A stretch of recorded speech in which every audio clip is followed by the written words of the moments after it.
All right, now it's time to get into borderline personality disorder. Now, borderline personality disorder is characterized by extreme instability. And these people will have this fear of separation, but honestly, they feel empty. And so they may have this attachment to other people and objects and lots of stuff. And they can't be separated by other people. And they may, stalk people and bother them and harass them. They may have this tendency to overreact to stuff. They may make suicide threats or exaggerate illnesses.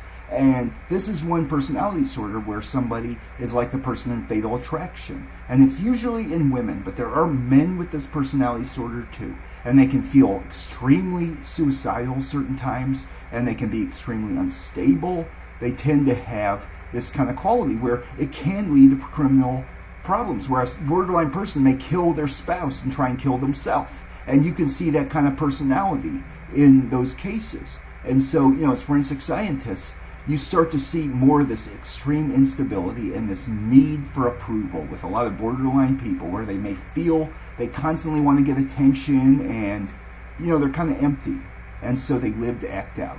And this is one personality disorder that can lead to extremely rage-driven situations, where if a borderline person got into a breakup or whatever, they may turn around and really become a volatile, violent person in that situation. And they may have a stressor in the event that turns them a different direction, where they may suddenly, like a borderline person often is empty, so they spend a lot of money and they do a lot of reckless stuff. And they tend to have this sense that they constantly cannot just sit down straight or do stuff. They have to constantly try and get attention, or they will exaggerate illnesses. And that is the thing about a borderline person that's very dangerous, because a lot of these people may turn around and become violent to a spouse. They may become overly protective and overly controlling, and they tend to have this kind of personality where they may be extremely unstable, and on the inside they feel inadequate. And so that is the problem that can push them towards antisocial behaviors, like they may like another person or want to see a movie, and somebody got the last ticket, so they want to jump that guy and get his ticket,